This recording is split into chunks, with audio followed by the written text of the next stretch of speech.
As state policymakers grapple with future energy demands and the cost to ratepayers, one way to lower energy usage and therefore cost is the weatherization of homes. And in New York, we have weatherization assistance programs that help income eligible homeowners, as well as some renters, access government dollars to make energy conservation upgrades. But how much funding will be available moving forward is constantly a question. And to make the case for more robust funding, we're joined on the Capitol Press Room by Tim Nichols, CEO of the New York State Community Action Association, which supports the work of local organizations providing resources to people and families living in poverty. So, the work of weatherization, who is ultimately doing this as part of the Weatherization Assistance Program, and where do the dollars flow from to Mhm. ultimately pay for this work? My organization is the New York State Community Action Association. We represent 47 community action agencies all across New York State. In fact, every county in the state is represented by a community action agency. Most of those agencies house weatherization assistance programming within their agency. In other places, mostly in New York City and Long Island, other nonprofit entities provide that weatherization service. It's all federal dollars, and it comes in two pieces. A weatherization assistance program that's funded out of the U.S. Department of Energy is one source of federal funding, and the other source of federal funding is through the LIHEAP funding in New York and in most other states. A portion of that LIHEAP money is dedicated for weatherization projects. And so, the idea is we want to use some of that funding to support long-term permanent efficiencies and upgrades. So as you indicated in the beginning, to lower utility costs for the folks who are eligible for this program. These are low-income families and individuals. And for people who aren't familiar with the alphabet soup Yeah, reference, that's what the Low Income Home Energy Assistance Program, LIHEAP. that's right. That's it. Yes. And historically, what sort of funding has been made available, and what has that meant for the capacity of the organizations around the state to do this type of work? Well, New York State is the leading state in the country in terms of weatherization productivity. And the weatherization program itself was created by Congress in 1976. So we're celebrating the 50th anniversary of the program this summer. So our agencies have many they have on staff weatherization experts and technicians. And in some cases, they contract those services as well, depending on the need. They'll go into a home, they'll do an audit and determine what the needs are for that particular home. A lot of times it's weather stripping, sealing cracks in windows and doors, sometimes replacing windows and doors, installation, in other instances, swapping out inefficient appliances and replacing them with new, higher efficient appliances. So it depends on the need of the homeowner or the tenant, and based on the audit that is conducted by our agencies. Well, during this year's budget process, the Senate Democratic majority has signaled that one of its priorities is continuing to allocate 10% of those federal home energy assistance program dollars to this weatherization assistance program. Is there reason to think that the status quo is in jeopardy of being disrupted? And if so, who's eyeing this money and for what? Yeah, the Office for Temporary Assistance, Disability and Assistance is recommending that the 10% that's usually dedicated for weatherization programs be used for enhanced cash benefits. And so that represents statewide a 60% cut to the weatherization program.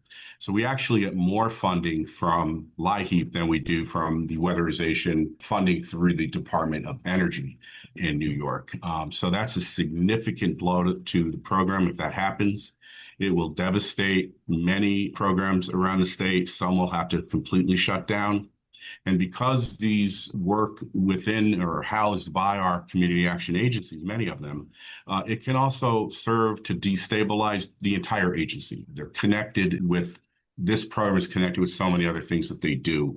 But yeah, it's a well-meaning but short-sighted proposal.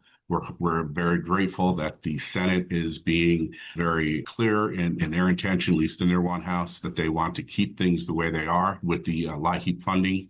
The Assembly was more or less silent on the issue, but they are also proposing to find other ways to support funding weatherization if, in fact, that proposal goes through via the Office of Temporary Disability and Assistance.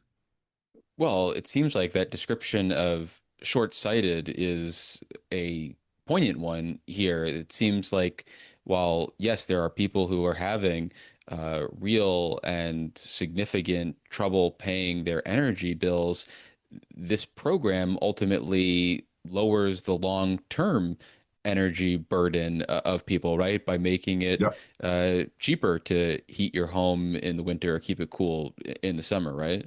Absolutely. In fact, I always say it's long term and permanent, but it's also pretty sudden in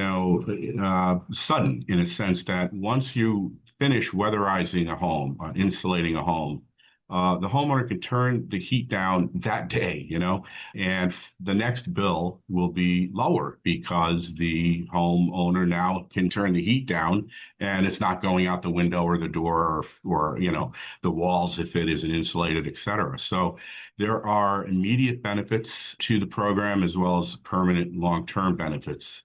The other thing I always emphasize too is we also have instances where people's lives and health are affected by this. Technicians go in, one of the first things they check is carbon monoxide levels. And I've heard stories of technicians coming in, they wear a carbon monoxide detector on them.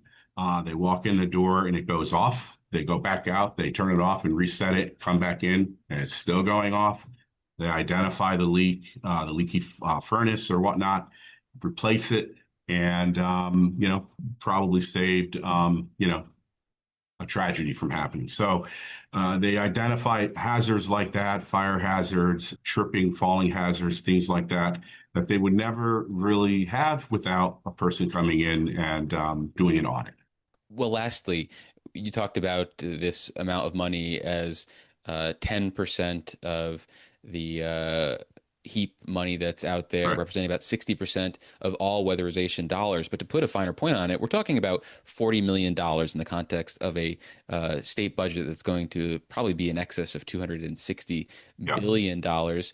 So is there a case to be made that instead of just restoring $40 million dollars in federal dollars, the state should be also figuring out a way to spend more money on this? I mean, if there was additional dollars available, is there reason to believe that your member organizations all over the state would have the capacity to take on even additional work and ultimately save people even more money down the road? Yeah, I mean, there are waiting lists around the state, so the need is there, and we would meet that need with additional funding for sure. And so we are always willing to talk about that. But the funding, and by the way, we understand better than most the need to support families in terms of heap dollars, heap benefits.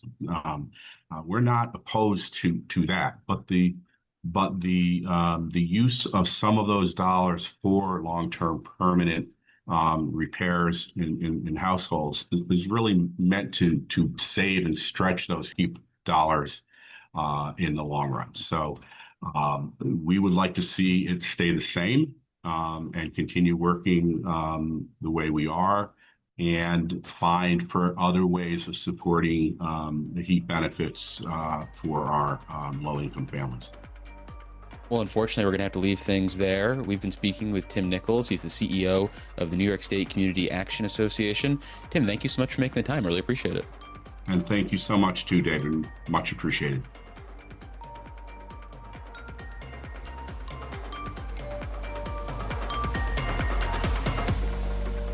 Support for the Capitol Press Room is provided by New York State United Teachers, a statewide union of nearly 700,000 professionals in education and healthcare.